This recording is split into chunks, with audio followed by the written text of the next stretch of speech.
কোনো মেয়ে যদি বলে আমি সবুজ চুড়ি পরে শিবের কৃপা পেতে চাই, যদি ভাব থাকে যে আমি সবুজ, বিশ্বাস থাকে যে আমি সবুজ চুড়ি পরলেই শিবের কৃপা পাবো, সে পড়তে পারে। সবুজ চুড়ি পরলেই যে শিবকে পাওয়া যাবে এ কথার কোনো মানে নেই।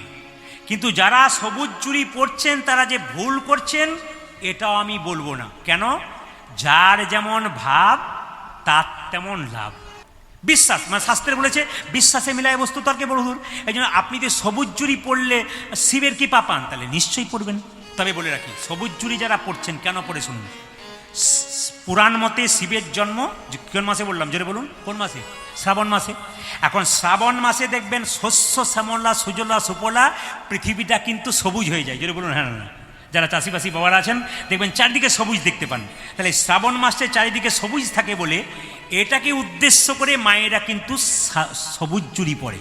সবুজের উদ্দেশ্য কি বলুন তো? সবুজের উদ্দেশ্য হচ্ছে পবিত্রতার লক্ষণ, সবুজ হচ্ছে সরলতার লক্ষণ। ওই জন্য মায়েরা সবুজ চুড়ি পরে বাবা শিবকে জল ঢালতে যায় যাতে বাবার কৃপা হয়। এই ভাব নিয়ে কিন্তু যায়। আমি আগেই বললাম যে পড়লেই যে হবে তা নয়, ভাব নিয়ে পড়লে কিন্তু হবে। তবে যারা সবুজ চুড়ি পরছেন তাদেরকে বলবো, সবুজ চুড়ি কিন্তু পরার শ্রেষ্ঠ সময় হচ্ছে শুক্রবার এবং রবিবার। সবাই শুনবেন, যারা সবুজ চুড়ি এখনো পরতে চান তারা শুক্রবার এবং রবিবার পরবেন। এবং সবুজ চুড়ি পরার সময় সকালবেলা অথবা বিকালবেলায়। সবুজ চুড়িটা দোকান থেকে কিনে নিলেন আর পরলেন তা বললে হবে না। এখানে পণ্ডিতরা বলছেন সবুজ চুড়ি করলে বা কিনলে আগে পার্বতী মাকে শিবকে চরণে দিয়ে তারপর সবুজ চুড়িটা পরবেন, তবে আপনার কৃপাটা কিন্তু তাড়াতাড়ি হবে। অনেকের প্রশ্ন যে বিবাহিত মেয়েরা শুধুমাত্র সবুজ চুড়ি পরবে, অবিবাহিত পরবে না? বলছে না, বিবাহিত অবিবাহিত সবাই পরতে পারে, কারণ এটা হচ্ছে প্রতীক, সবুজের প্রতীক, সরলতার প্রতীক, পবিত্রতার প্রতীক। তাই আপনার সবুজ চুড়ি পরতে পারেন যদি ভাব ভক্তি দিয়ে করেন। তাছাড়া এমনি যুক্তি নেই, কিন্তু আপনি যদি ভাবে করেন নিশ্চয়ই পড়তে পারেন, কোনো অসুবিধা নেই। যদি ভগবানকে ভজনা করতে হয়, জীবনে যদি গোবিন্দকে ভজনা করতে হয়, তাহলে ল্যাম্পের যেমন তেল ছাড়া কোনো ল্যাম্প জ্বলতে পারে না, সেরকম যদি কোনো মানুষ গোবিন্দ ছাড়া বাঁচতে পারে তার বাঁচার কোনো লাভ হবে না। অনেকে দেখবেন শিক্ষা দীক্ষা গ্রহণ করে ভগবানকে ভজনা করতে চায় না। পণ্ডিতরা বলল, মনরে কেন করো বিদ্যার গৌরব, স্মৃতিশাস্ত্র ব্যাকরণ নানা ভাষা আলোচন, বৃদ্ধি করি যশের সৌরভ, কিন্তু দেখো চিন্তা করি যদি না ভজিলে হরি, বিদ্যা তব কেবল গৌরব। হ্যাঁ, যিনি আমাদের বৃন্দাবনের প্রেমানন্দ দাস মহারাজ আছেন, তার সঙ্গে সঙ্গে একজন লম্বা করে দেখবেন একজন যুবক পুরুষ দেখবেন তার সাইডে সাইডে সাধু সেজে যায়। উনি বিরাট একজন বিএসএফ জওয়ান ছিলেন, কিন্তু যখন থেকে প্রেমানন্দ মহারাজকে দেখেছেন সব চাকরি ছেড়ে দিয়ে মহারাজের চরণেই পড়ে আছেন। যার যখন ভাব জেগে যাবে বাবা, এই যে এনারা বৈষ্ণব হয়েছেন, ভক্ত হয়েছেন, এমনি এমনি হয় নাই, পূর্বজন্মের স্বীকৃতি একটা। আর দ্বিতীয় কথা, যার যখন ভাব জেগে যাবে। আমি অনেক জায়গায় দেখেছি, যেমন কলকাতায় একটা জায়গায় কীর্তন করতে গিয়েছিলাম, আপনারা সবাই শুনবেন, সামনে একটা মেয়ে কিন্তু বসে কীর্তন শুনছে, তো দেখলাম এমন খাটো খাটো পোশাক পরে শুনছে সামনেই বসে, আমার মাঝে মাঝে খুব খারাপ লাগতো। পরপর 3 বছর গেলাম, 4 বছর পর দেখলাম, চিনতে পারলাম না ওই মেয়েটা কই। দেখতে পাচ্ছি একজন তিলক নিয়ে মালা নিয়ে সামনে বসে আছে, তিলক মালা নিয়ে সামনে বসে আছে, সবাই দেখান, তিলক মালা নিয়ে যখন সামনে বসে আছে, আমি তখন উনি আমাকে কীর্তনে সেরে বলছে, আমাকে চিনতে পারছেন? বলে কেন? আমি সেই মেয়ে, আমাকে দেখে আপনি বিরক্ত হতেন, আমি বুঝতে পারতাম। আমি সামনে বসে হাত তুলতাম খাটো পোশাক পরে আধুনিকা হয়ে, কিন্তু আমি একটি কৃষ্ণ ভক্ত হলাম। কেন? শুনতে, মহাপ্রভু বলেছেন শুনিতে শুনিতে কেহ, যত শুনবেন গোবিন্দের নাম, তত আপনার জীবনে আধ্যাত্মিক চেতনার উন্নতি হবে, শুনিতে শুনিতে। তো এই মেয়েটি আমার পায়ে প্রণাম করে বলল, আমার একমাত্র ছেলে খুব কৃষ্ণ ভক্ত, ও গোবিন্দ ছাড়া কিছু বোঝে না, ক্লাসে ফার্স্ট বয় হয়, কিন্তু প্রত্যেক দিন 1 ঘন্টা গোবিন্দের চরণে পুজো করে, নিরামিষ খায়, আমি আমিষ খাই, ও নিরামিষ খাই। তখন আমি একদিন মনে মনে ভাবলাম, আমি মা হয়ে এত খারাপ কাজ করতে পারি, আর আমার গর্বের সন্তান এত বড় কৃষ্ণ ভক্ত। তখন আমি মনে মনে ভাবলাম, বাবা তুই যদি ওই পথে যাস, আমি তোর মা, আমি জগৎকে কি শিক্ষা দেবো? তখন থেকে পরিবর্তন হলাম। ওই জন্য উনি আধুনিক পোশাকে ছিলেন, কিন্তু সন্তানটি যদি জন্ম দিয়েছিল ভেতরে তো কৃষ্ণ ভক্তি ছিল, ওই জন্য কৃষ্ণ ভক্ত সন্তান জন্ম হয়ে গেল। ভগবান শ্রীকৃষ্ণ বলল, মা অপরাধ যদি কেউ করে তাকে শাস্তি পেতে হয়।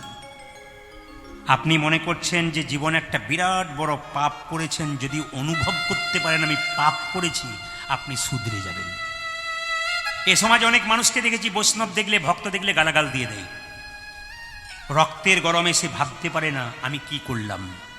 যদি কোনো কারণে আপনাকে কেউ কুকথা বলে, তারপরে সে যদি বলে আমার ভুল হয়ে গেছে, আমি রেগে গিয়ে বলে ফেলেছি, বুঝবেন তিনি মানুষ হয়ে গেলেন, সংশোধন হয়ে গেল। আর যদি কেউ মনে করে বেশ করেছি আরও করব, জানবেন তার জীবনে কোনোদিন উন্নতি হবে না। কিছু বলার পর কিছু করার আগে ভাববেন, কেন তীর এবং কথা দুটো যদি বেরিয়ে যায় আর কিন্তু ফেরানো যায় না। সবাই তাকান। এই জন্য বারবার বলবো, কোনো ভালো কাজ করবার আগে বা কোনো খারাপ কাজ করবার আগে ভাববেন। কারো অন্যায় করছেন, কারো জিনিস আপনি গোপনে নিচ্ছেন, আপনি ভাবছেন কেউ দেখতে পাচ্ছে না, কিন্তু একজন দেখতে পাচ্ছেন, গোবিন্দ। 50 টাকা রাস্তায় পড়ে আছে, আপনি কুড়িয়ে নিলেন, খুঁটে বেঁধে নিলেন, কাপড়ে কোণে কিংবা পকেটে ভরে নিলেন, আপনি ভাবলেন কেউ দেখতে পেলেন না, একজন দেখতে পেলেন, তিনি গোবিন্দ। যাই না তাই আপনাদের সবাইকে বলে দিই, যে যেখানে বসে আছেন একটা বাস্তব অভিজ্ঞতা কথা আপনাদের বলে দিই, সবাই শুনবেন মায়েরা। বলছে প্রথমেই শাস্তে কথাটা বলে দিই, দেবকী ছিল ত্রেতা যুগের কৈকেয়ী। জোরে বলুন হ্যাঁ না না। কৈকেয়ী যখন রামচন্দ্রের 14 বছরের বনবাস চাইল, তখন যখন রামচন্দ্র 14 বছরের বনবাস, কৃষ্ণ 14 বছরের বনবাস যাবে বলে তৈরি হয়েছে, তখন সঙ্গে সঙ্গে মা কি করলো না, সঙ্গে সঙ্গে মা কৌশল্যা তাকে এক বাটি দুধ দিয়েছিল। কিন্তু যেই না দুধটা দিয়েছে, অমনি কৈকেয়ী ছুটে গিয়ে রামচন্দ্রের মুখ থেকে দুধের বাটিটা কেড়ে নিয়ে মাটিতে ফেলে দিল। আর সঙ্গে সঙ্গে কৌশল্যাকে বলল, দুধ দিবি ছেলেকে? বনে 14 বছর থাকবে, কে দুধ দেবে? ভগবান বলল, মা এতদিন আমি তোমায় শ্রদ্ধা করেছি, ভক্তি করেছি, কিন্তু ভুল যদি কেউ করে তাকে আমি ক্ষমা করি না। এই যে তুমি আমার মুখ থেকে দুধের বাটি কেড়ে নিলে, ওগো কৈকেয়ী, তুমি যেদিন কংসের কারাগারে দৈবকী হবে, তোমার গর্ভে আমি জন্ম নেব, কিন্তু তোমার স্তন দুগ্ধ আমি পান করব, একবারে পাক্কা। এই জন্য জানবেন যে সবার বিচার যা হোক না হোক, গোবিন্দের বিচারে কিন্তু ফাঁকি দেওয়ার কোনো উপায় নেই। আপনি যে সরকার দেখুন, ভারতবর্ষে প্রায় 140 কোটি মানুষ আছে, এইদিকে মায়েরা বাবারা, 140 কোটি মানুষ আছে। সরকার কিন্তু সবার উপর নজর রাখে, কে ট্যাক্স দিচ্ছে কে দিচ্ছে না, যার টাকা আছে। তা সরকারের যদি 140 কোটি মানুষের প্রতি নজর থাকে, তাহলে যিনি জগৎটাকে তৈরি করেছেন সবার প্রতি তার নজর আছে, কে আমাকে কেমনভাবে ভালোবাসছে। যে যথামাং প্রপদ্যন্তে তাং স্ততৈব ভজাম্যহম মমাবৎমানুবর্তন্তে মনুষ্য পার্থ সর্বস্যা। ভগবান বললেন, যে আমাকে যেমনভাবে ভালোবাসে আমি তাকে তেমনভাবে ভালোবাসি। সবাই শুনবেন যে এখানে বসেছেন। আবার যশোমতী কে ছিল? সবাই জানেন, ধরা দেবী ছিল। স্তন কেটে দিয়ে গোবিন্দের সেবা করেছিল, বলেছিল একদিন আমার স্তন দুগ্ধ তুমি পান করবে, আমি তোমার মা হব। এই জন্য যশোমতী। তবে একটা কথা আপনাদের বলে যাই, আমি কীর্তনের মাধ্যমে যে বাস্তব কথাগুলো বলি একটু শুনবেন। আমি 1 মাস আগে আমার একটা আত্মীয় আইসিইউতে ভর্তি ছিল। আইসিইউ মানে কি বলুন তো? Intensive care unit. তো সেখানে কিন্তু দেখবেন যারা খুব মানে খারাপ অবস্থায় থাকে তারা কিন্তু আইসিইউতে ভর্তি থাকে। তো এদিকে তাকাবেন না। তো আইসিইউতে দেখছি সবাই শুয়ে আছে, কেউ তাকাচ্ছে, কেউ মরার মতো শুয়ে আছে। একজন ব্যক্তিকে দেখলাম 70 বছর বয়স, সবাই তাকাবেন, চোখ থেকে গড়গড় করে জল পড়ছে। শুনে নেবেন, এ খুব বাস্তব প্রমাণ, কিন্তু চোখ থেকে জল পড়ছে গড়গড় গড়গড় করে। হরে কৃষ্ণ, জানি তাই চোখ থেকে জল পড়ছে। তা আমি কাছে, ও মায়েরা কাছে গিয়ে জিজ্ঞেস করলাম, বাবাজি, ও বাবাজি, চোখ থেকে জল পড়ছে? আমি ভাবলাম যাবার পথে তো হয়ে আছে, চোখ থেকে জল পড়ছে কেন? উনি কিন্তু একটা কথাতেই সব উত্তর দিয়ে দিলেন। বলছে, যা করার কথা ছিল সেটা করি নাই, আর যা করার কথা ছিল না আমি সেটা করেছি। আমি তখন জিজ্ঞেস করলাম, কি করার কথা ছিল আপনি করেন নাই, আর কি করা উচিত ছিল না আপনি করেছেন? তখন উনি বললেন, আমি যা করার তা করি নাই, আর যা করার ছিল না তো করেছি। কীরকম? হাজার হাজার মানুষকে গালি দিয়েছি, হাজার হাজার মানুষকে ঠকিয়েছি, হাজার হাজার মানুষকে সমালোচনা করেছি, হাজার হাজার মানুষকে ঠাট্টা করেছি। আর আজকে কি করতে পারছি না জানো?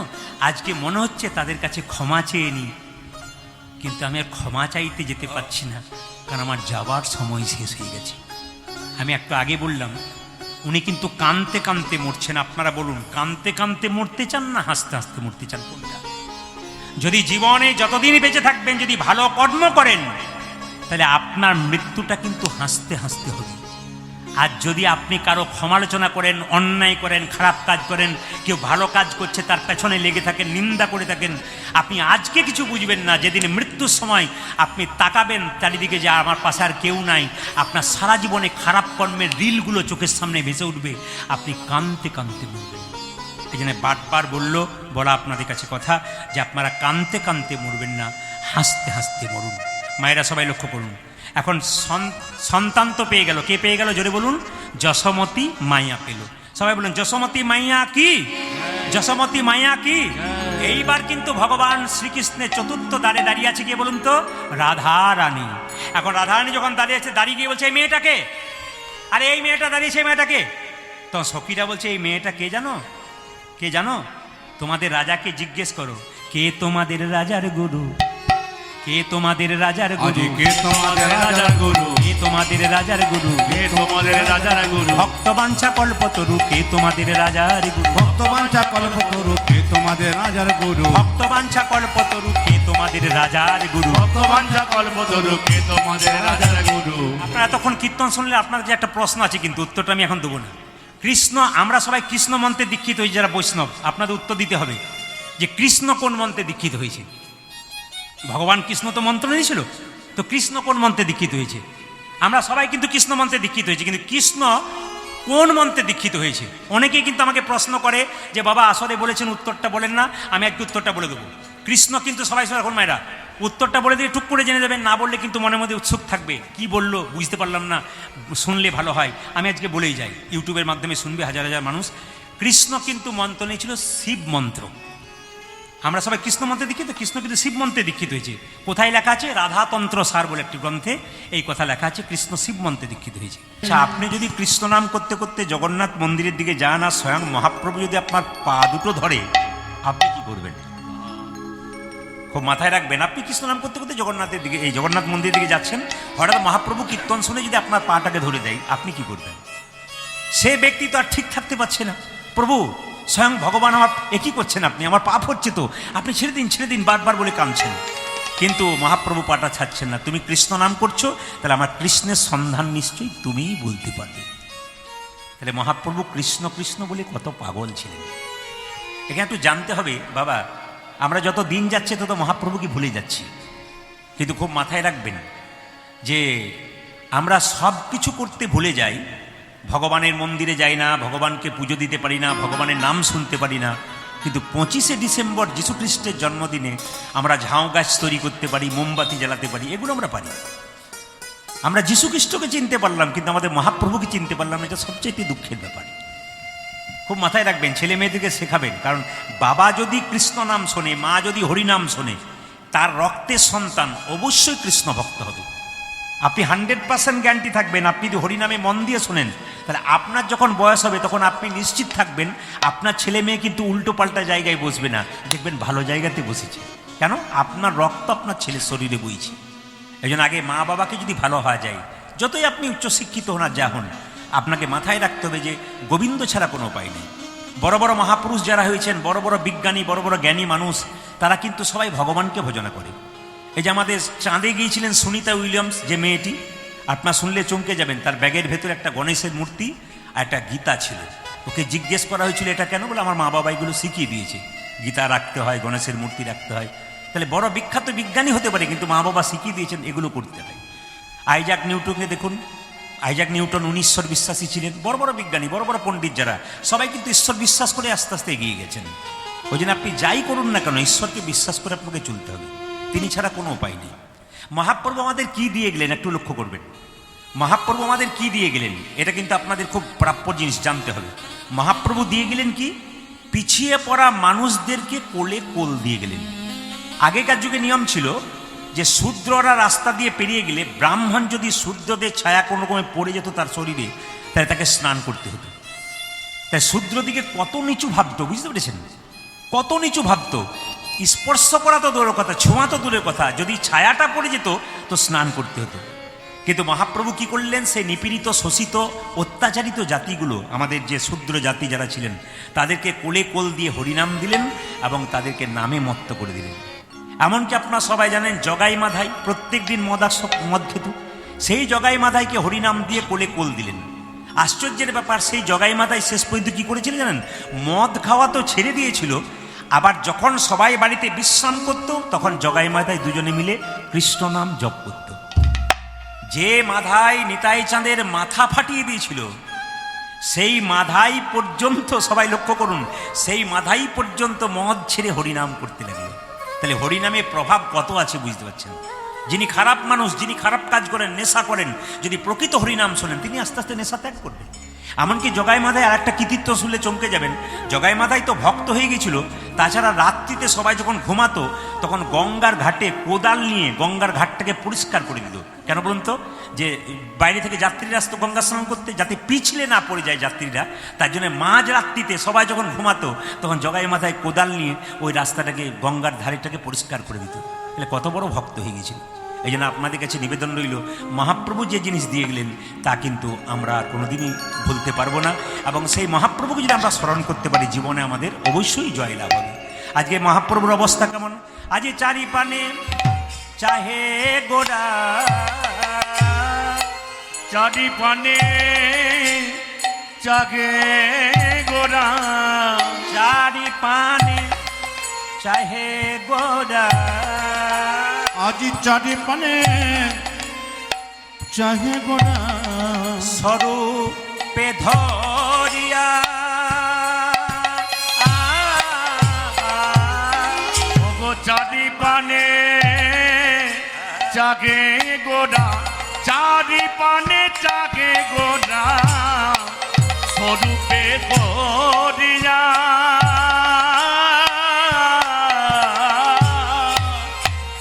ও যে হানাত হানাত, ও যা যে খানাত খানাত খানাত খানাত বলি গো না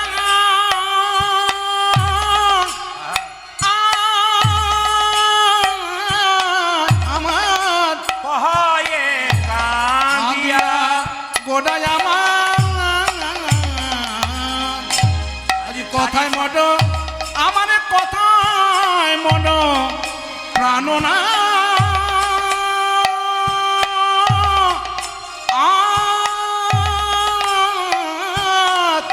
আজ কহয়ে কাঁদিয়া কাঁদিয়া কোথায় বা গেলে হে, কোথায় বা গেলে হে, কোথায় বা গেলে হে, বলো বলো কোথায় বা গেলে হে, ও যে নয়ন জলে ভেসে ডাকে কোথায় বা গেলে, ও যা যে নয়ন জলে ভেসে ডাকে কোথায় বা গেলে হে, যে নয়ন জলে ভেসে বলে কোথায় বা গেলে, ও যে নয়ন জলে ভেসে বলে কোথায় বা গেলে ও হে, যে হানাত হানাত বলি গোরা কোথায় বা গেলে, ও যা যে খানাত খানাতে বলি ও গোনা, যে নয়ন জলে ভেসে বলে, খানাতে খানাতে বলি ও যে নয়ন জলে ভেসে বলে, আহারে ও যা হারে ও যা হারে ও যা হারে ও যা হারে কোথায় বা গেলে হে, হানাত হানাত বলি গোরা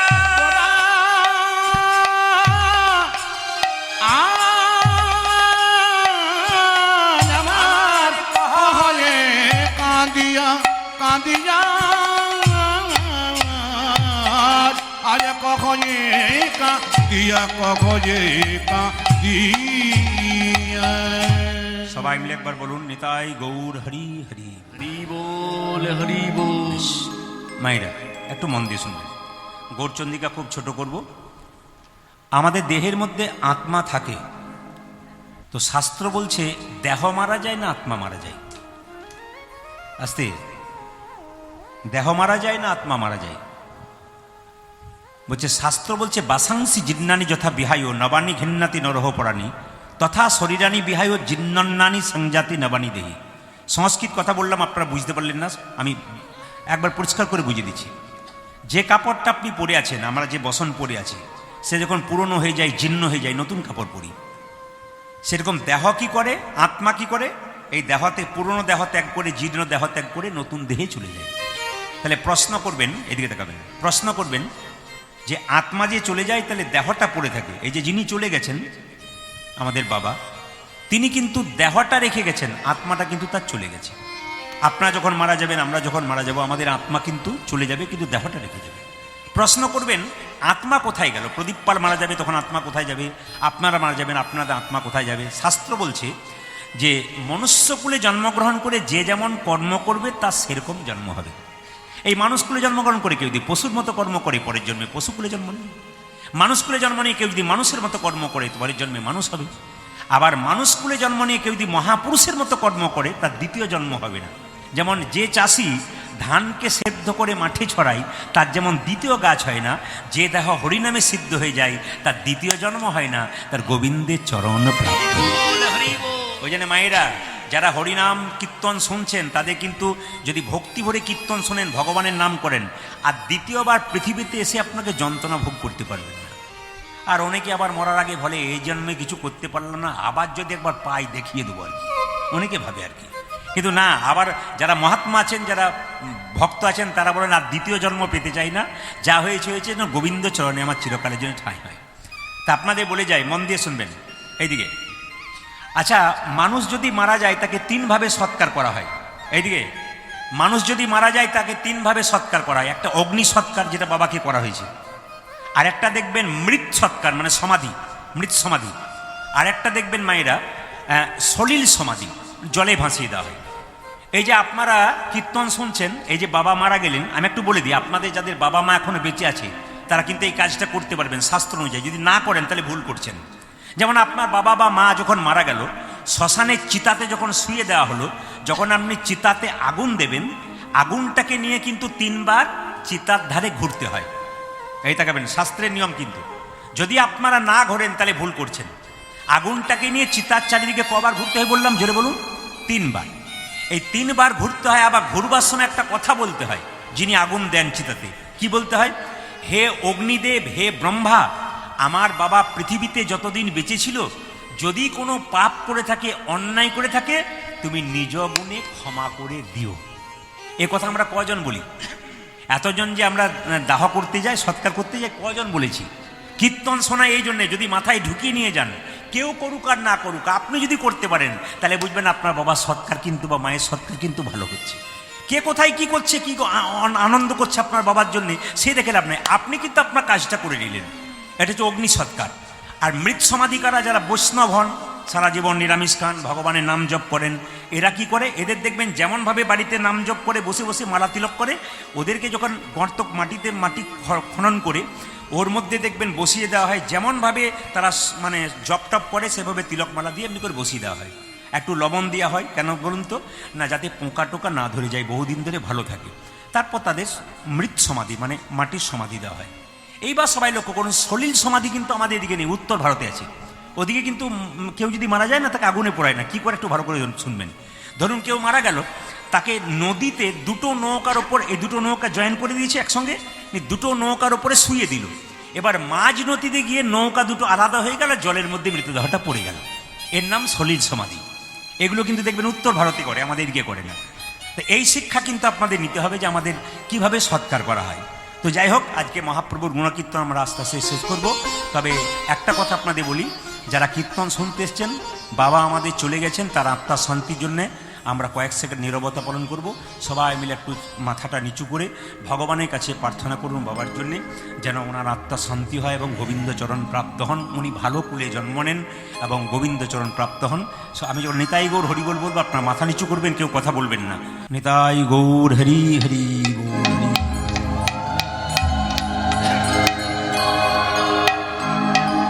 সবাই মিলে একটু, মায়েরা সবাই মিলে একটু এই নাম করতে করতে আমরা সবাই এই জায়গাটা আস্তে আস্তে মানে গৌরচন্দিকা শেষ করব।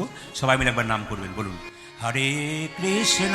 সবাই হরে কৃষ্ণ হরে কৃষ্ণ কৃষ্ণ কৃষ্ণ হরে হরে, হরে রাম হরে রাম রাম রাম হরে হরে। হরে হরে কৃষ্ণ হরে কৃষ্ণ কৃষ্ণ কৃষ্ণ হরে হরে। একটু নামটা করুন। হরে রাম হরে রাম রাম রাম হরে হরে। হরে কৃষ্ণ হরে কৃষ্ণ কৃষ্ণ কৃষ্ণ হরে হরে, হরে রাম হরে রাম রাম রাম হরে হরে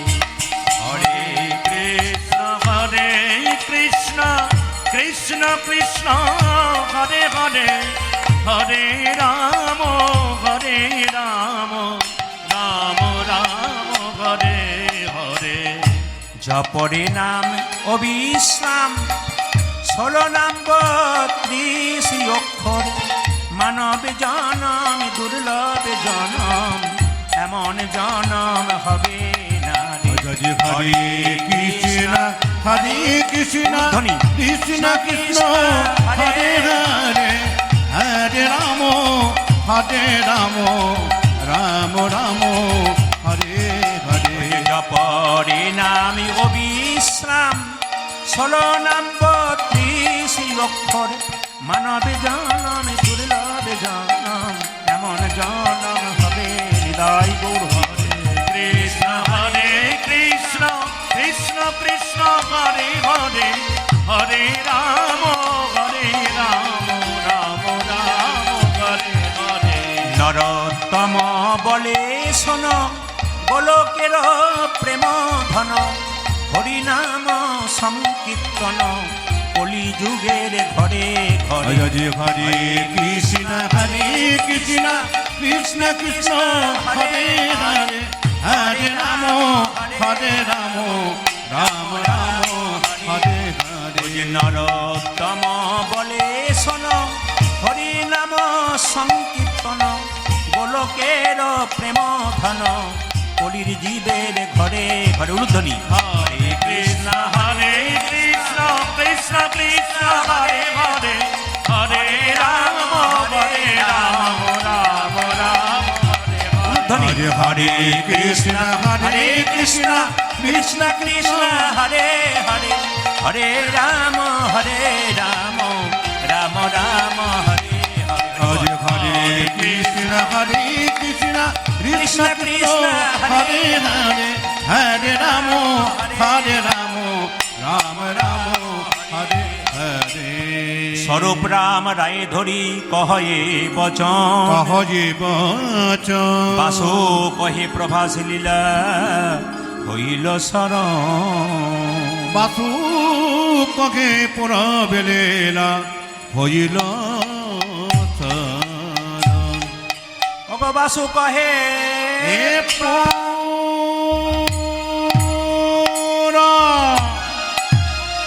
লীলা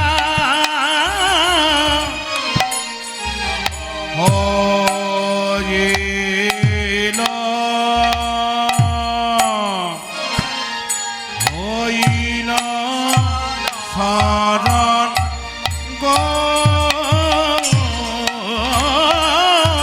আমার বাসু কহে পুরা লীলা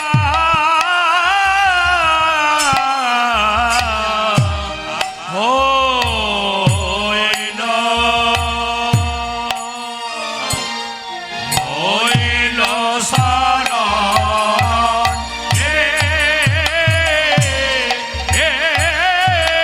আদিবাসু কহি পুরা লীলা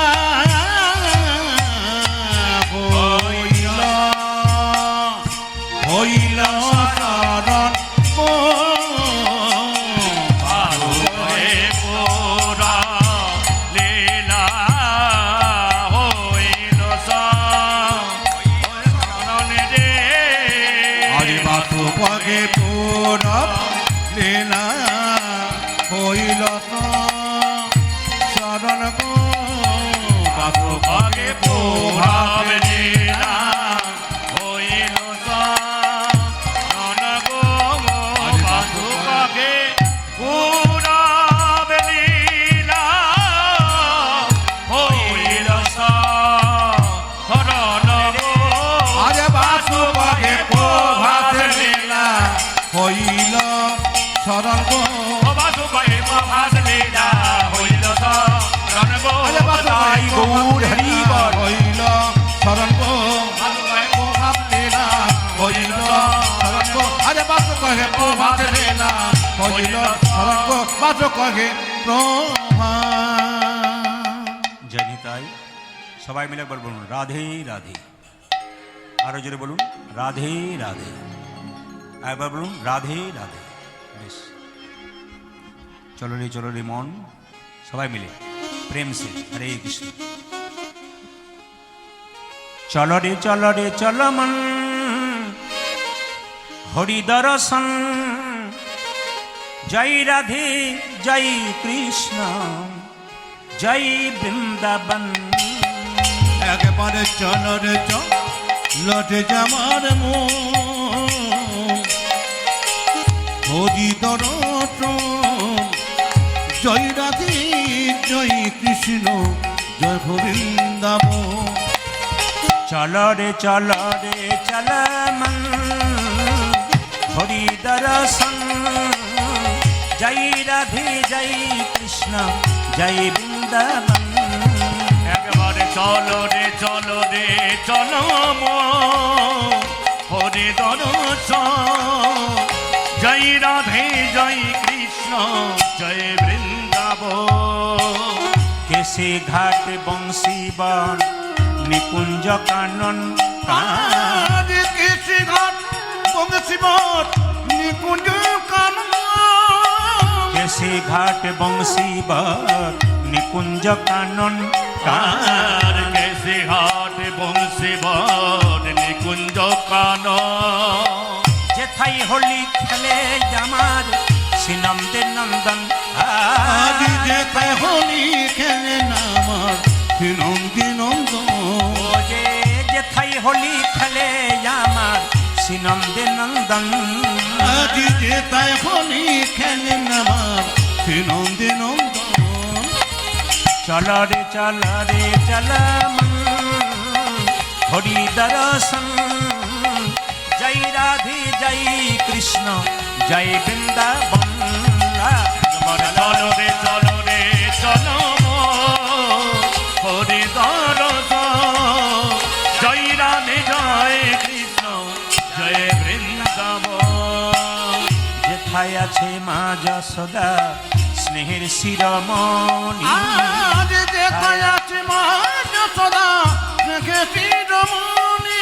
যেথায় আছে মা যশোদা স্নেহের শিরোমণি। যেথায় আছে মা যশোদা স্নেহের শিরোমণি। নিজের গোপালকে কোলে লয়ে খাওয়া তো নবনী। আজ নিজ গোপালকে কোলে লয়ে হাওয়া তো নবনী। নিজের গোপালকে কোলে লয়ে খাওয়া তো নবনী। নিজের গোপালকে কোলে করে খাওয়া তো নবনী।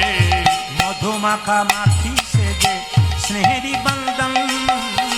জয় রাধে জয় কৃষ্ণ, জয় বৃন্দাবন। তাই একেবারে চলো রে আমার মন, হরি দর্শন।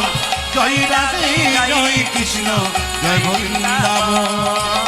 চলো রে আমার মন, হরি দর্শন। জয় রাধে জয় কৃষ্ণ, জয় বৃন্দাবন। পূজাজি জয় রাধে জয় কৃষ্ণ, জয় বৃন্দাবন। ও জয় রাধে জয় কৃষ্ণ, জয় বৃন্দাবন। বৃন্দাবন ধাম কি, জয় বৃন্দাবন ধাম কি, জয় হো। রাধা রানী কি। জয় হো। কাল সকাল থেকে একজনকে দেখলেই রাধে রাধে বলবেন। সবার কাছে নিবেদন রইল, কাল সকাল থেকে একজনকে দেখলেই রাধে রাধে বলবেন। কারণ কৃষ্ণ নিজের মুখে বলেছেন, যদি আমাকে কেউ কিনতে চায় কোনো টাকা পয়সার দরকার নাই, শুধু রাধে রাধে বললে আমি বিক্রি হয়ে যাই। ভগবান শ্রীকৃষ্ণ বলেছেন, আমি যে রাধার দাস, ইহাতে সন্দেহ যার, কোটি কোটি যুগ ভজয় আমার, সকল ভজনা বিফলে তার। কৃষ্ণ যে রাধার দাস, এতে যদি কারো সন্দেহ থাকে, তা কোটি কোটি যুগ যদি ভজনা করে, তবে ভজনা করেও তার কোনো লাভ হবে না। আসুন, আজকে আমরা পালা তো কোনোদিন হয় না। কেউ যদি জিজ্ঞেস করে কীর্তনে কে কোন পালা হয়, পালার কথা বলবেন না।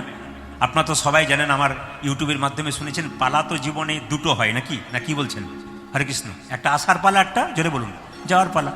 তা যারা কীর্তন শুনতে এসছেন তাদের কোন পালা শেষ হয়েছে, আসারটা না যাওয়ারটা? জোরে বলুন। যাওয়ারটা বোধহয় নাকি? বাহ, এই যে আপনারা বললেন, আমি বললাম যাওয়ারটা, তখন হ্যাঁ যাওয়ারটা, যাওয়ারটা শেষ হয়েছে। কোনটা শেষ হয়েছে? আসারটা শেষ হয়েছে, বাকি আছে কোনটা? জোরে বলুন, বাকি আছে কোনটা? বাকি আছে যাওয়ারটা। এতই যদি বুঝছেন তবু সাদা চুলে গোদরেজ নিচ্ছেন নাকি? আমরা সব বুঝি, কিন্তু নিতাই গৌর হরি বল। তা আসুন আজকে আমরা বাবার জন্যে একটা বিদায়ী লীলা গাইব। এই লীলা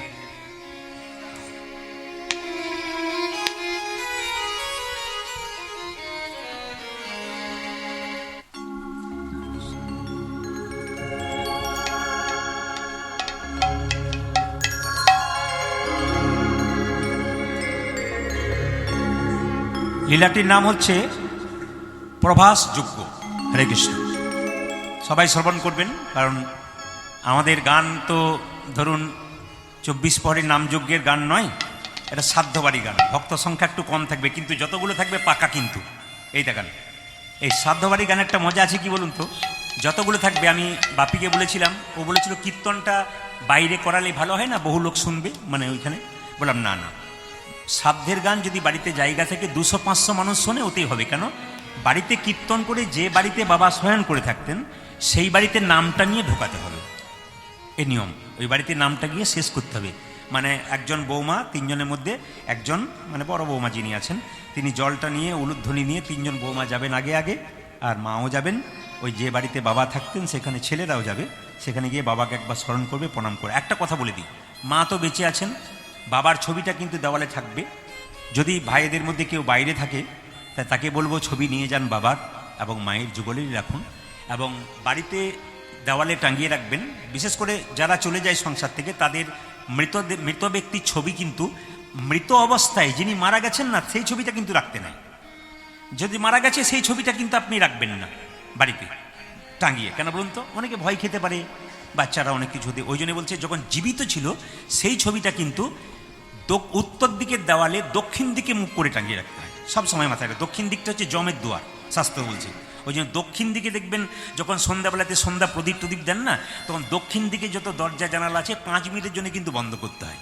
এগুলো জ্যোতিষরা বলছে। কিন্তু কীর্তন শুনতে এসে অনেক শিক্ষা আছে, যেগুলো আপনারা শিখে নিয়ে যাবেন। খুব বড় বড় শিক্ষা আছে। যখনই কোনো মৃত ব্যক্তির ছবি টাঙাবেন, তখন দেখবেন এটা কি পূর্ব দিক নাকি? এটা পূর্ব দিক। তাহলে এটা যদি পূর্ব দিক হয়, তাহলে ওটা হচ্ছে পশ্চিম, এটা হচ্ছে উত্তর, এটা দক্ষিণ। তাহলে হ্যাঁ, এই দক্ষিণ দিকের দেওয়ালে উত্তর দিকে মুখ করে আপনার মানে বাবা বা মায়ের মৃত ব্যক্তির ছবিটা কিন্তু রাখতে হয়, এবং প্রণাম করতে হয় প্রত্যেক দিন বাড়ি থেকে বেরোনোর সময়। যারা আত্মীয় স্বজন আছে, দাদু হয়, বাড়িতে রাখবেন এবং প্রণাম করবেন, তাদের আশীর্বাদ কিন্তু বাড়ি থেকে পাবেন। এই হচ্ছে নিয়ম, আশীর্বাদ কিন্তু পাওয়া যায়। বাবাকে যখন কোনো কাজে যাবেন, প্রণাম করে বেরোবেন, আশীর্বাদ নিয়ে নেবেন। আমার বাবা মা যেমন চলে গেছেন, ছবি টাঙানো আছে। প্রত্যেক দিন কোনো কাজে বেরোলে, সকালবেলা ঘর থেকে বেরোতে গেলেই বাবা মাকে প্রণাম করে, তাদের মাথাটা নিচু করে আশীর্বাদটা নিয়ে বেরোই। কেন? বাবা মা যেন তাকাচ্ছে আমার দিকে, একবারে যেন দেখছে আমাকে যে ও কেমন আছে কি না। এগুলো নিয়ম, এগুলো মনে রাখবেন। আপনার সন্তানরাও কিন্তু আপনাকে পরবর্তী ক্ষেত্রে করবে। আজকে যেমন আমি বলছিলাম, ফেসবুকে দেখতে পেলাম এক ভদ্রলোকের 3টে মেয়ে, তো 3 জনেই চাকরি করে। আশ্চর্যের ব্যাপার যে বাবা মাকে আর শেষ বয়সে দেখলো না, বাবা মা বৃদ্ধাশ্রমে থাকে। তো বাবা যখন মারা গেছে, তো দাহ হচ্ছে শ্মশান ঘাটে, তো ভিডিও কলে মেয়ে দেখছে, এবং দেখছে 5,000 টাকা দিয়েছে ওদেরকে সৎ কাজ করার জন্য ফোনপের মাধ্যমে, আর দিয়ে বলছে আর কতক্ষণ, আপনার শেষকৃত্য সম্পন্ন করুন, আমি আর থাকতে পারছি না, আমাকে স্নান করতে হবে, খেতে হবে, আমার আবার কাজ আছে। কীরকম কুসন্তানের জন্ম দিয়েছে বুঝুন। যে মা বাবা সারা জীবন ধরে যে এত কষ্ট করলো, আপনারা মা বাবা হয়েছেন, সন্তানের জন্য করছেন, তা শেষে যদি সন্তান এই প্রাপ্য দেয়, আপনারা কি? এই যে সমাজ দূষিত হচ্ছে, এইখান থেকে সরে আসতে হবে, ছেলে মেয়েকে ভালো শিক্ষা দিতে হবে। আসুন আজকে প্রভাস ক্ষেত্রে দেখতে পেলাম কি মায়েরা, সবাই লক্ষ্য করুন, যে ভগবান শ্রীকৃষ্ণ 100 বছরের জন্য বৃন্দাবন ছেড়ে মথুরায় গেছে, তারপর দ্বারকার রাজা হয়েছে। 100 বছরের জন্য রাধারানী কাঁদছে। মায়েরা এত কাঁদছে, কাঁদতে কাঁদতে কিন্তু আর কাঁদতে পারছে না, মুখ থেকে কথা বেরোচ্ছে না, সারা জীবন তো কেঁদেছে। একটা পাথরের টুকরো নিয়ে বৃন্দাবনের কাঁচা মাটিতে কৃষ্ণের ছবিটা আঁকবার চেষ্টা করছে। কিভাবে চেষ্টা করছে? আরে কৃষ্ণ কৃষ্ণ বলি, কাঁদে বাহু তুলি, বলে বধূ গেলে কোথায়, কৃষ্ণ কৃষ্ণ বলে কাঁদে বাহু তুলে, প্রাণে বধূ গেলে কোথা হে আমি আপনাদের বলবো, বাবা মা চলে গেলে বাবা মাকে ভুলে গেলে হবে না। কিন্তু এই যে বাবা মা সারা জীবন ধরে আপনাদের জন্য এত চিন্তা করেছে, ছেলে বাইরে গেছে, মা বাবা দরজায় দাঁড়িয়ে আছে খোকা আমার ফিরবে বলে, আপনারা যেমন আপনার ছেলে ক্ষেত্রে করছেন। তো বাবা মা যে সারা জীবন কাজগুলো আমাদের জন্য করেছে, কি করেছে, সেগুলো কিন্তু এক সময় সমস্ত কাজের ফাঁকে বসে বসে চিন্তা করতে হয় যে বাবা আমাদের জন্য কি করেছে। বাবা চলে গেল, কাজ শেষ হয়ে গেল, ভুলে গেলে হবে না, তাকে মাঝে মাঝে যে কোনো সময় কাজের ফাঁকে একবার বাবাকে স্মরণ করতে হবে, প্রণাম করতে হবে। একটু দুফোঁটা চোখের জল যদি আসে বাবার জন্যে, সেই সময় আপনারা সেই কাজটা করবেন। কৃষ্ণ কৃষ্ণ বলি কাঁদে বাহু তুলি, বলে বধূ গেলে কোথায়। আজ কৃষ্ণ কৃষ্ণ বলে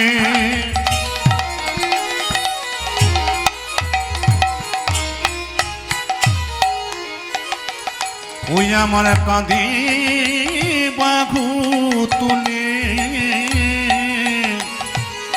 বল বধূ গেলে কোথায়। ওরে মৃত্তিকার উপরে মূর্তি আঁকিয়া, ও মৃত্তিকার উপরে মূর্তি আঁকিয়া, ও যে মৃত্তিকার উপরে মূর্তি আঁকিয়া,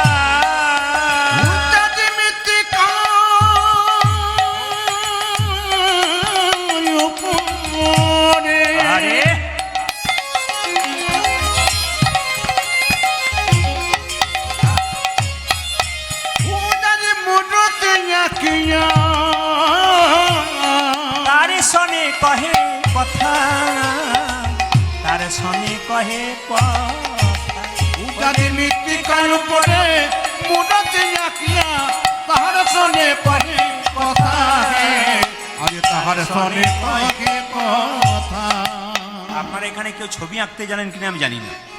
যদি ছেলে মেয়েদেরকে ছবি আঁকতে শেখাবেন, দেখবেন ছবি আঁকতে গেলে বদন থেকে আঁকতে হয় কিংবা চরণ থেকে আঁকতে হয়। যারা ছবি আঁকা জানে, কোনো ছেলে যখন ছবি আঁকবে দেখবেন, লক্ষ্য করবেন এক মুখ থেকে আঁকছে, মানে বদন থেকে কিংবা চরণ থেকে। কিন্তু রাধারানী গুরু ধরে আঁকা শিখেছে। আশ্চর্যের ব্যাপার, রাধারানী কিন্তু যখন ছবি আঁকছে কোমর থেকে আঁকছে। সখীরা চমকে গেল যে রাই তুই গুরু ধরে আঁকা শিখেছিস, তুই কোমর থেকে আঁকছিস, আচ্ছা তুই এঁকে নে তারপর বলবো। ওগো আঁকিয়া সে কোটি পরাইল ধতি, কতহু যতন করি। ও গো আঁকিয়া সে কোটি পরাইল ধতি, কত যতন করে। কি বললাম? পদগুলো শুনবেন। মুর্শিদাবাদ, নদিয়া, মালদা, এগুলো যারা ভক্ত আছেন পদাবলী গান ভালো শোনেন। অন্য জায়গায় যেমন আছে, আমরা হাওড়া, হুগলি এগুলো যাই, এখানে আপনারা গান করতে গেলে এ কিন্তু মডেল চেঞ্জ করতে হবে, একবার ভক্ত চরিত্র। বিল্লমঙ্গল করুন, অগ্রদ্বীপের গোপীনাথ করুন। যেমন আমার পরশু তারিখে গান আছে অগ্রদ্বীপের গোপীনাথ মন্দিরের পাশেই একজন ব্যক্তি মারা গেছেন, ওই যিনি ওনাদের জামাই, তিনি নদিয়ার, ওনাদের বাড়িতে আমি গান করেছিলাম। তো উনি বললেন যে আমার শ্বশুরমশাই মারা গেছেন, একবার অগ্রদ্বীপ মন্দিরের পাশেই আমার শ্বশুর বাড়ি, আপনি মন্দিরের পাশেই সকাল 8টায় গান করবেন। মানে 8টায় কেন করাবো না, 12টার সময় সেবা হবে, 1টার সময়, ওই জন্য বহু ভক্ত সবাই সকালবেলায় কীর্তন শুনতে পারবে, রাত্রিবেলায় যদি না আসতে পারে। ওই এলাকায় আমি যাইনি, মানুষ একটা আকাঙ্ক্ষা আছে, তাই বলে আপনাকে সকাল 8টা থেকে 11টা, 11:30 পর্যন্ত গাইতে হবে। ও মাইরা আঁকিয়া সে কোটি পরাইল ধতি, কত যতন করি রে। আজ আঁকিয়াতে কোটি, ওই আমার পরাজিল ধতি, কত যতন প্যারি। রাই আজ নাভি রাই, তুই তো আঁকা শিখেছিস গুরু ধরে, তুই তো গুরু ধরে আঁকা শিখেছিস, তো কোমর থেকে আঁকছিস কেন? রাধারানী কি বলছে দেখুন মায়েরা, কেঁদে কেঁদে বলে ললিতা রে, আমার বধুর বদন থেকে আমি ছবি আঁকতে পারতাম, কিন্তু যদি বদনটা প্রথমে আমি দেখতে পাই তাহলে আমার আর ছবি আঁকতে পারি। মায়েরা সবাই লক্ষ্য করবেন, দেখবেন কোনো মানুষ যদি চলে যায় প্রথমে তার মুখটাই মনে পড়ে। আমার বধূর বদনটা যদি এঁকে দিই, ওটা তোমার সর্বস্ব ধর্ম। আমি আপনাদের বারবার বলছি, যারা এখানে আছেন, এত ভালোবাসতো আপনাদের বাবা, দাদু, মামা, যেই হোক না কেন, যার যা সম্পর্কে আছে আপনাদের একটু অনুভব করবেন তার জন্য। বলছে আমার বড় ইচ্ছা ছিল, মায়ের একটু পিছিয়ে আসুন, এগিয়ে আসুন, এগিয়ে আসুন, তাহলে ওখানে ওরা বসতে পারবে। অনেকে বাইরে দাঁড়িয়ে আছে, ঢুকতে পারছে না। যারা ঢুকতে পারছে না তাদেরকে বলবো ওই গেটটাতে এসে ওই দিকে বসুন, অনেকটা জায়গা আছে। এখনও যারা বাইরে আছেন বা আপনারা গ্রামবাসী যারা কীর্তন শুনবো বলে মনে করছেন, বাড়ির কীর্তন বলে কোনো অভিমান করে থাকবেন না, কিন্তু কীর্তনে কোনো নিমন্ত্রণ করতে নেই। যারা ভক্ত হয় তাদের কোনো নিমন্ত্রণ শোনে না, কীর্তন কিন্তু শুনতে আসবে। এ হচ্ছে আশ্চর্যের ব্যাপার, ও ডাকতে হয় না। আমাদের এলাকাতে কীর্তন হলে না কাউকে ডাকতে হয় না যে তুমি এসো কীর্তন শুনতে। ভক্ত যারা, ও হরিনাম খোল করতালের শব্দ শুনলেই পাগলের মধ্যে শুনে, কারণ পূর্বজন্মেতে এরাই তো ব্রজগোপী ছিল। বাঁশি শুনে যেমন ব্রজগোপীরা গোবিন্দের কাছে গেছিল, সেরকম মায়েরা রাধা রানী কেঁদে কেঁদে বলছে ললিতা রে, আমার ইচ্ছা ছিল গোবিন্দের চর বদনে থেকে আঁকবো, কিন্তু গোবিন্দের বদনই আমার সর্বস্ব। হরিবল হরিবল। আমি যদি গোবিন্দের বদনে কিনি, আমি আর চরণ বা কোমর রাখতে পারবো না। যদি আমি চরণে থেকে আঁকলাম কেন, আহা, আমি কোমর থেকে আঁকলাম কেন জানিস, চরণ থেকে আঁকলাম না কেন জানিস? একবার তো গোবিন্দ চরণে পেয়ে বৃন্দাবনে ছেড়ে চলে গেছে, আর যদি ছবিতে আবার চরণে দিয়ে দিই, আর চরণে পেয়ে যদি আমার গোবিন্দ চলে যায়, তবে কিনে বেঁচে রইব। বলো বলো কিনে যা বেঁচে রব, আমি কিনে বেঁচে রইব। বলো বলো কিনিয়ে যা,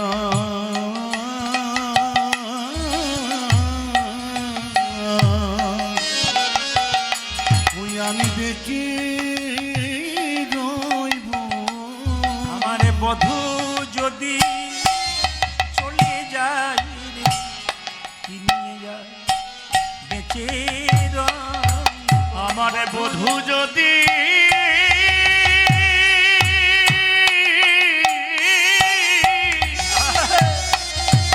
আমারে বধূ যদি চলে যায়, কিনে আর বেঁচে রইব। মায়েরা এবার নাভি সরোবর আঁকিল তার পর, কত যতন করি রে। আজ নাভি সর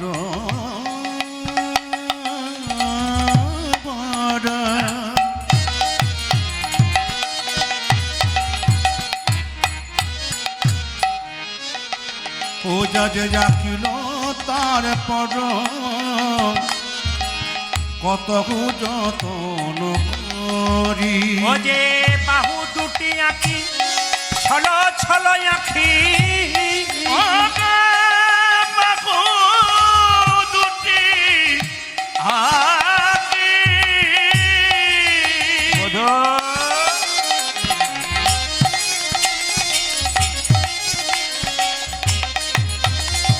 ছল ছল আঁকি, আমার বাহু দুটি আঁখি,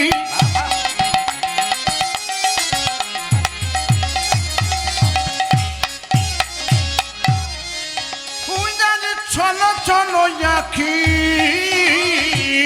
মুরলি দিল সে করে, মুরলি দিল সে করে। ও তারে বাহু দুটি আঁকি ছল ছল আঁকি,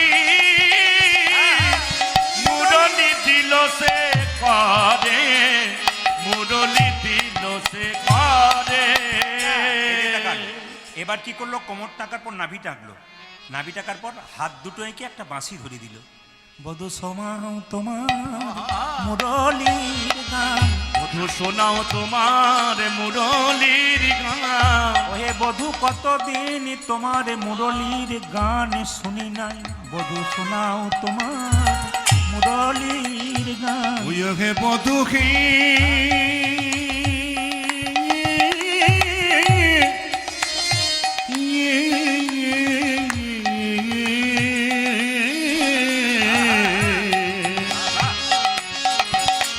পূজা যে শোনাও তোমার,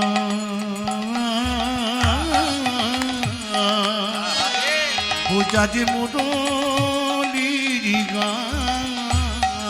যা শুনে যমুনা বই তোয়জন, শোনাও তোমার মুরলীর যা গান। শুনে যমুনা বইত্র ওহে যোজা, শোনাও তোমার মুরলীর গান। শুনে যমুনার বইত্র যোজা, যা শোনাও তোমার মুরলীর যা গান। শুনে যমুনার বইত্র পূজা যে যোজা। শোনাও তোমার মুরলীর গান, শোনাও তোমার মুরলীর গান।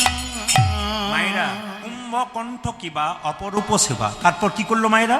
গলা টাঁকলো গোবিন্দের। তা গলাটা গোবিন্দের কেমন জানেন? আপনার তো বাড়িতে শঙ্খ বাজান, শঙ্খের ওপর একটা গোল গোল দাগ থাকে না মায়েরা? বলবেন কিন্তু গোল গোল দাগ থাকে না? ওই যেমন শঙ্খের ওপরে গোল গোল দাগ থাকে, কৃষ্ণের গলায় সেরকম গোল গোল দাগ থাকে। কৃষ্ণ দেখুন সুন্দর কাকে বলে? যে সাজে না অথচ দেখতে ভালো লাগে তাকে সুন্দর বলা হয়। এই জগতে আমরা সবাই সাজি, কিন্তু গোবিন্দ সাজে না। গোবিন্দের চোখে কাজল পড়ে না, অথচ মনে হচ্ছে যেন কাজল পড়ে আছে। গোবিন্দের ঠোঁটে কোনো লাল রং লাগায় না, কিন্তু যেন মনে হচ্ছে গোবিন্দের ঠোঁট দুটো লাল। এই হচ্ছে গোবিন্দের অপরূপ রূপ মায়েরা। তবে যে তুমি মুরলীর গান শোনাও, এইবার কি করলো? মুখ গোবিন্দের বদন টাঁকলো শেষে। আর যেই না বদন টাঁকেছে আর রাধারানী থাকতে পারলো না, সঙ্গে সঙ্গে সেই যে মাটিতে বদন টাইকেছে, বদন দিয়ে কাঁদছে, মুখে মুখ দিয়ে বলছে, এবার মুখে মুখ দিয়া কাঁদিয়া কাঁদিয়া কত না কয়ে কথা গো। মুখে মুখ দিয়া কাঁদিয়া কাঁদিয়া তার শোনে তবে কথা গো। মুখে মুখ দিয়া কাঁদিয়া কাঁদিয়া তার শোনে কহে কথা গো। পূজা যে মুখে মুখ দিয়া, আরে ওই আমার কাঁদিয়া কাঁদিয়া তার শোনে কহে কথা।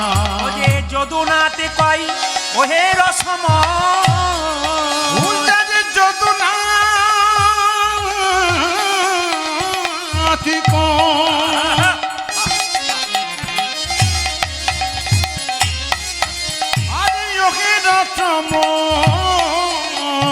যদুনাতি কয় ওহে রসম, যদুনাথে কয় ওকে রসম, আসিয়া দেখো হেতা, আসিয়া দেখো হে। পূজারি যদুনাথ কয় ওকে রসময়, আসিয়া দেখো হেতা, আসিয়া দেখো হেতা। এতক্ষণ যে পদাবলী গাইলাম যদুনাথ দাসের, তিনি কেঁদে কেঁদে বলছে বলি একবার এসে দেখে যাও হে, এসে দেখে যাও গে, একবার এসে দেখে যাও হে। তুমি একেবারে এসে দেখে যাও গে। তোমার রাধা রানীর এই কি দশা, একবার এসে দেখে যাও। ওগো রাধা রানী দেখি দশা, তুমি একবার এসে নিতাই গৌর, রাধা রানীর এই কি দশা, একবার এসে দেখে যাও। রাধা রানীর এই কি ওগো দশা, একবার এসে দেখে যাও আজ একেবারে এসে দেখে যাও গে। যদি বলুন রাধা রানী কি, শ্যাম সুন্দর কি। এদিকে একজন দেখতে পাচ্ছি রাস্তা দিয়ে আসছে, ও খালি চিৎকার করে বলছে যুদ্ধ নয়, যুদ্ধ নয়, এবার শান্তি চাই। মায়েরা যুদ্ধ চান না শান্তি চান? জোরে বলুন। শান্তি কোথায় আছে? বাজারে কিনতে পাওয়া যায়? দেহে হয় সুখ, শান্তি হয় মনে। এখানে শাস্ত্র বলছে আপনি যা পেয়েছেন এতে যদি সন্তুষ্ট থাকেন তবে শান্তি পাবেন। আর যদি মনে করেন আমার আরো পেলে ভালো হয়, আরো পেলে, শান্তি আপনার জীবনে আসবে না। এবার অনেকে দেখবেন 10টা জিনিস গোবিন্দের কাছে চায়, 8টা পেয়ে যায়, 2টো চাই না বলে গোবিন্দকে ত্যাগ করে দেয়, বলে আমি আর গোবিন্দ ভজন করবো না, পেলাম না 2টো। কিন্তু তুমি যে 8টা পেয়েছো ওটা ভাবলে না। তুমি বেশি পেয়েছো না কম পেয়েছো এটা হিসাব করো। যদি 10টার মধ্যে 2টো নাই বা ফেলে 8টা পেয়েছো, ওই নিয়ে খুশি থাকো। একটা পেয়েছো তাই খুশি থাকতে হবে। যদি খুশি থাকেন ব্যাস, গোবিন্দ যা দিয়েছে ওতেই খুশি। ওর থেকে গোবিন্দ কৃপা করলে আমাকে বাড়াবে, না করলে বাড়াবে না। এই মনোভাব নিয়ে সংসারে থাকতে হবে। তো মায়েরা, নারদ মুনি বলছে যুদ্ধ নয় শান্তি চাই। সত্য যুগে যুদ্ধ দেখলাম, ত্রেতা যুগে যুদ্ধ দেখলাম, আমি আর যুদ্ধ চাই না, শান্তি চাই। আচ্ছা, কিছু মনে করবেন না যারা কীর্তন শুনছেন, নারদকে চেনেন? আর এমনভাবে বলছেন যেন আপনাদের পাড়ার লোক বোধ হয়। না না, নারদ তো তাই পাড়ারই লোক, ওই নারদের কথা বলি নাই। দেখবেন নারদকে বলুন তো আমার কথা আপনাকে, আপনার কথা আমাকে বলে ঝগড়া লাগিয়ে দিই নারদ মুনি। আবার আমাদের ওইদিকে একটা নিয়ম আছে, আপনাদের জানেন কিনা জানি না, আপনাদের হয়তো নিয়ম থাকতে পারে। বলছে যদি কারো বাড়িতে ঝগড়া লাগে তখন যদি নখে নখ লাগিয়ে 3বার বলে দেয় নারদ নারদ করে, ঝগড়া নাকি আরও বেড়ে যায়। এইবার ধরুন কালকে কারো বাড়িতে দেখবেন সকালবেলায় ঝগড়া লেগেছেন, আপনি দরজায় গিয়ে নারদ নারদ 3বার বলে দিলেন, ঝগড়া ছোট ছিল, হঠাৎ দেখলেন মাথা ফাটাফাটি হয়ে গেল, তখন বলবেন প্রদীপ পাল দোষী হয়ে গেল। বলবেন না কিন্তু, আমাকে দোষ দেবেন না। এটা কতটা সত্য জানি না, এটা কথার কথা আর কি বলে, যে ঝগড়া হলেই বলে নারদে ঝগড়া আর কি, মানে নারদ নারদ বলে ঝগড়া হয়। আচ্ছা মায়েরা, সবাই লক্ষ্য করুন, যুদ্ধ নয় শান্তি চাই। শান্তি পেলে কোথায় যাবো? শান্তি পেতে গেলে বৃন্দাবনেই শান্তি পাওয়া যায়। মায়েরা সবাই লক্ষ্য করুন, নারদমণি বলল তাহলে আর আমার দরকার নেই, আমি বৃন্দাবনে একবার শান্তি পেতে যাব। একলে বসিয়া নারদ চিন্ত মনে মনে, আজি একল বসিয়া নারদ চিন্তা মনে মনে, একলে বসিয়া নারদ চিন্ত মনে মনে, একলে বসিয়া নারদ চিন্তি মনে মনে, কোথা রহে কৃষ্ণ ভক্ত পাইব কেমন? ও যা যে কথা রহি কৃষ্ণ ভক্তি পাইব কেমনে, ও যে কোথা রহে কৃষ্ণ ভক্ত পাইব কেমনে? আজি কোথা নগে কৃষ্ণ ভক্ত পাইব কেমনে? ও যে এত চিন্তি দেব ঋষি ঢেকির বাহনে, আজি এত চিন্তে দেব ঋষি ঢেকির বাহনে, এত চিন্তি দেব ঋষি ঢেকির বাহনে, এক চিন্তে দেব ঋষি ঢেকির ও বাহনে, যে বৃন্দাবনের পথে চলে উলসিত হয়ে, আজি বৃন্দাবনের পথে চলে উলসিত হয়ে, ও যে বৃন্দাবনের পথে চলে উলসিত হয়ে। ও বৃন্দাবনে পথে চলে উলসিত হইয়ে। আচ্ছা মায়েরা, বলছে ভক্তের সঙ্গ পেলে কিন্তু শান্তি পাবো। ভক্ত বাবারা এসছেন, কিছু মনে করবেন না। কীর্তন যদি শুনতে হয় তাহলে ভক্তের পাশে শুনবেন। সবাই তাকান, কীর্তন যদি শুনতে হয় ভক্তের পাশে। কেমন তো, ভক্ত যিনি হবেন উনি কোনো দিকে তাকাবেন না, উনি একভাবে কীর্তন শুনবেন, পাশে কে কী করছে ওদিকে দেখবেন না, যারা ভক্ত হয়। ওই জন্য ভক্তের পাশে কীর্তন শুনলে কি হয়, আপনার হাত তোলার ইচ্ছা ছিল না, ভক্ত দেখবেন আপনাকে হাত তুলে দিবে। আপনার তোলার ইচ্ছা না থাকলেও আপনার হাত দুটো উঠবে, তাহলে আপনার একটা উপকার হলো। আর ভক্তের পাশে প্রসাদ পাবেন, কেন বলুন তো? যখনই প্রসাদ পাবেন, ভক্ত প্রসাদ পেতে গেলে দেখবেন প্রসাদ পাওয়ার আগে কপালে ঠেকে জনার্দন জনার্দন 3বার বলে তারপর প্রসাদ পাবে। আর যে দেখবেন ভক্ত নয়, বাড়িতে যেমন খায় ওখানেও সেরকম খেয়ে নেবে। কিন্তু ভক্তের পাশে বসলে দেখবেন ও দেখবে যে তাহলে পাশে থেকে একটু প্রণাম করছে, আমি যা বলছে আমি একটু প্রণামটা করি, মানে শিখে নিলেন। ওই জন্য নারদমণি বলছে ভক্তের পাশে গেলে শান্তি পাবো। ওই যে কীর্তন কথা শুনতে গেলে দেখবেন যারা প্রকৃত ভক্ত তার পাশে বসবেন, আর যারা গাল গল্প করে ওদের, আপনাদের এখানে নাই, অন্য জায়গাতে আছে, তাদের পাশে কিন্তু আপনারা বসবেন না। তত্ত্বদর্শী দেব ঋষি চারি পানে চাই, আজি তত্ত্বদর্শী দেব ঋষি চারি পানে মায়েরা, চাই, বৃন্দাবনে ঢুকে দেব ঋষি নারদ কি করছে? তত্ত্বদর্শী দেব ঋষি চারি পানে চাই, তত্ত্বদর্শী দেব ঋষি চারি পানে চাই, কোথা হতে তাপাসি লাগে মোর গায়ে, আজি কথা হতি তবে আসি লাগি মরি গায়, ও যে কোথা হতে তাপাসি লাগে মোর গায়ে, ও কোথা হতে চাপে আসি লাগে মোর গায়, অঙ্গ জ্বলে যাই গো, অঙ্গ জ্বলে যাই গো। আচ্ছা, আপনাদের এখানে সামনাসামনি কোথাও রান্না হচ্ছে নাকি? প্রচন্ড তাপ লাগছে না? সামনাসামনি কোথাও রান্না হচ্ছে বলে এত তাপ কিসের? আপনারা খুঁজে পাচ্ছেন না, রান্না কিন্তু কোথাও হচ্ছে, এত তাপ আসবে না। না না, এখানকার কথা বলিনি, নারদমণি বৃন্দাবনের কথা বলছে। অনেকে ভাবছে, অনেকে তাকাচ্ছে, তাহলে এদিকে কোথাও হচ্ছে বোধহয়। না না, ওইদিকে নয়, নারদমণি মনে বলছে এত তাপ আসছে কোথা থেকে? অঙ্গ জ্বলে যাই গো, অঙ্গ জ্বলে যাই আমার অঙ্গ জ্বলে যাই গো, আমার অঙ্গ জ্বলে যাই ও যে কোথা হতে তাপে আসে অঙ্গ জ্বলে যাই গো, বোঝা যে কথা হতি তাপে আসে অঙ্গ জ্বলে যাই, ও যে কোথা হতে তাপ আসে অঙ্গ জ্বলে যাই গো। কোথা হতে চাপে আসি অঙ্গ জ্বলে যাই মায়েরা, গো। নারদমণি ভাবলো তাহলে বৃন্দাবনের গাছে গাছে হয়তো ঘষা লেগে আগুন লেগে যায়, ওটা দাবানল বলে হয়েছে তাহলে হয়তো। কিংবা বৃন্দাবনের কোথাও সূর্যের তাপ, তাও তো নয়। হঠাৎ দেখতে পাচ্ছে রাধারানী যে কুঞ্জের মধ্যে থাকে, রাধারানী কৃষ্ণ বলে একবার চিৎকার করছে, আর মুখ থেকে একটা গরম বাতাস বেরিয়ে আসছে। কিসের বলুন তো? বিরহের বাতাস, কৃষ্ণ হারানোর বাতাস। যে যাকে ভালোবাসে সে তখন তাকে হারালে তার ভেতরে যে কত বেদনা হয় একমাত্র সে ছাড়া কেউ বলতে পারে না।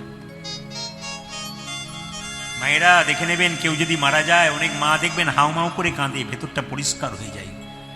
কিন্তু অনেকে দেখবেন চুপ করে বসে থাকে, এরকম করে মাথাটা নিচু করে। আপনি ভাববেন ও তো পাষাণ চুপ করে আছে, জানেন ওই সবচাইতে বেশি কষ্ট পাচ্ছে। কেন? প্রকাশ করতে পারছে না, হারানোর ব্যথা। আমি জায়গাটার নাম করব না, কারণ কি ক্যামেরা হচ্ছে। ঝাড়খণ্ডে এক জায়গায় গান করছিলাম, একটা বাড়িতে 2 দিন গান করালেন আমাকে এবছর, আবার এবছর বায়না করেছে, গত বছর দুটা করলাম লীলা। তো একজন পুলিশ অফিসার, ওনার স্ত্রী, আমি বুঝতে পারিনি, স্ত্রী এসে খুব কাঁদছে। কি হলো? বলছে আমার একটি মাত্র ছেলে, হঠাৎ অসুখ হলো, ডাক্তারের কাছে 7 দিনের মধ্যে শেষ হয়ে গেল। তো মেয়েটি কাঁদতে কাঁদতে বলছে আমি তো অপারেশন করে নিয়েছি, আমার তো সন্তান হবে না, আমি কি নিয়ে বেঁচে থাকবো? একটি মাত্র ছেলে, কত গুণী ছিল, কৃষ্ণ ভক্ত ছিল, মাত্র 10 বছর বয়স ছিল, চলে গেল। মা একবার হাউমাউ করে কাঁদছে, ধরে রাখতে পারছে না। কিন্তু ওনার স্বামী পুলিশ অফিসার, উনি কিন্তু মাথাটা নিচু করে খালি বুকটা দুলছে। আমি এদেরকে বললাম উনার চাইতে বেশি কষ্ট উনি পাচ্ছেন, উনি প্রকাশ করতে পারছেন না। এই জন্য দেখবেন খুব যারা কষ্ট পায় তারা প্রকাশ করতে পারে না, ভেতরে দেখবেন গুমড়ে গুমড়ে গুমড়ে গুমড়ে। রূপ গোস্বামী, সনাতন গোস্বামীর কথা তো আপনারা শুনেছেন মায়েরা। তো সনাতন গোস্বামী মহাপ্রভু চলে গেছে বলে খুব কাঁদছে, আর রূপ গোস্বামী একটা গাছের নিচে চুপ করে বসে আছে। রূপ গোস্বামী যখন গাছের নিচে চুপ করে বসে আছে, তখন সবাই বলছে মহাপ্রভু সন্ন্যাস দিয়ে চলে গেল, তার জন্য সবাই কাঁদছে, আর সনাতন কাঁদছে না। তাহলে খুব পাষণ্ড বটে।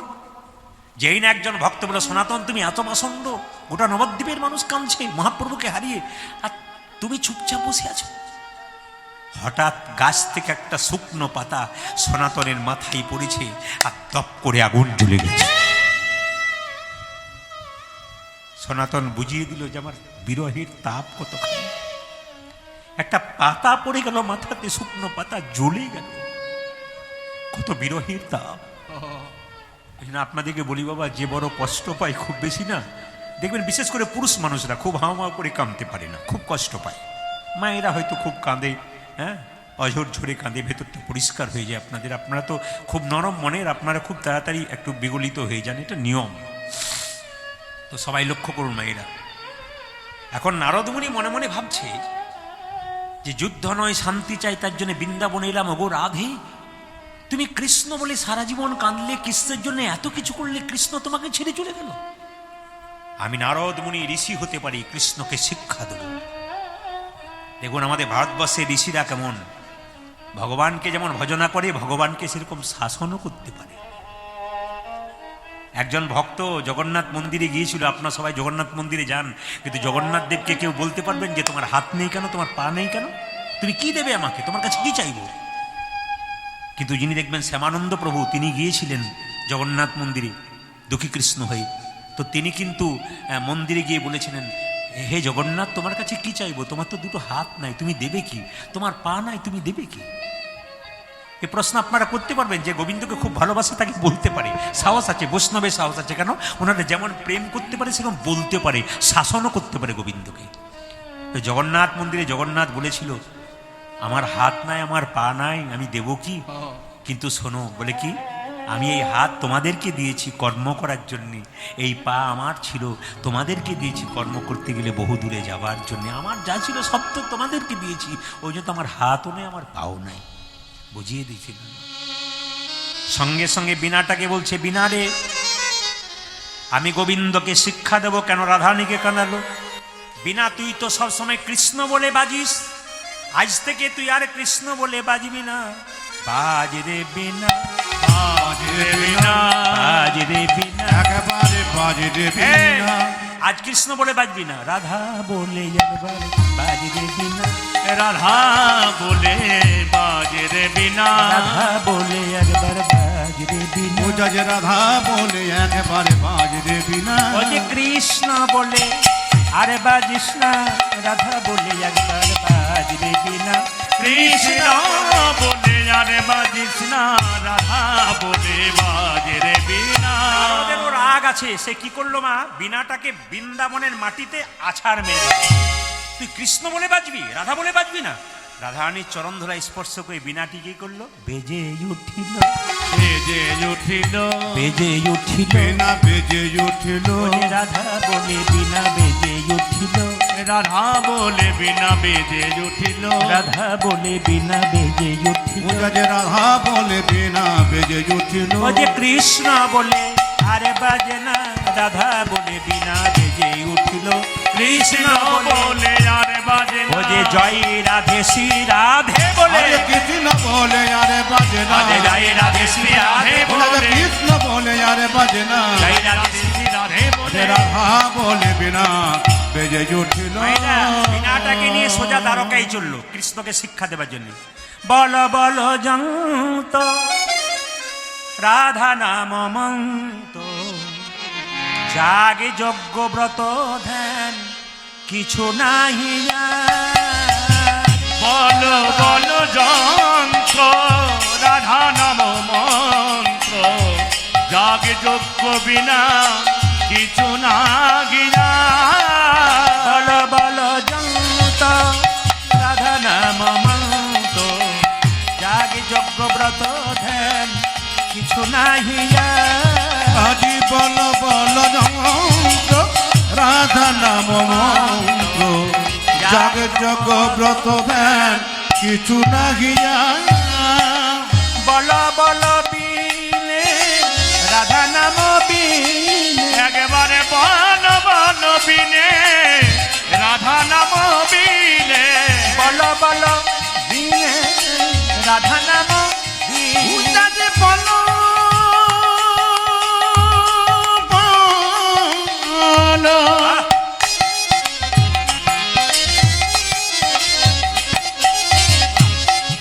আজি বল বল বিনে রাধা নাম বিনে, এই ত্রিভুবনে কিছু নাহি আর। বল বল উলুধ্বনি। রাধা নাম মন্ত্র, জাগ জগ ব্রত কিছু না গিয়া।